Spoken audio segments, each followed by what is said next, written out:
Look at these juicy griddle cooked tomatoes. Delicious.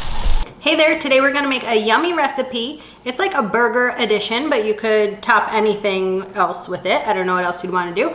But today I'm gonna show you griddled tomatoes, and this is like a basic tomato. You could use a beefsteak tomato, Roma tomato. I think the size is perfect for sliders, and then you could always use a big ass tomato like this one if you're doing real huge size burgers. So let me just show you really quickly how to griddle them up. Today I'm using the Traeger grill.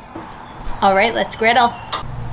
It's called the Flatrock griddle, and they provided it to me to test out, and I've been loving it ever since.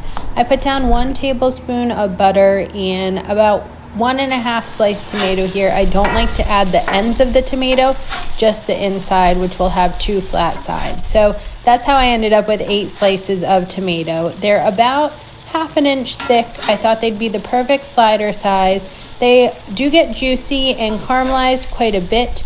You just want to keep flipping them around until they're done to your liking. It's kind of like ketchup in its purest form when you add them to your sliders.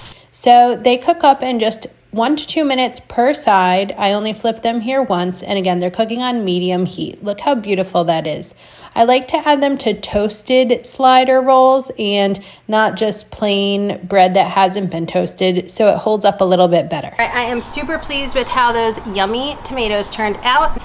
Check out my video for how to make these yummy pickle sliders. I used these delicious griddled tomatoes as a base, and it turned out perfectly. Delicious.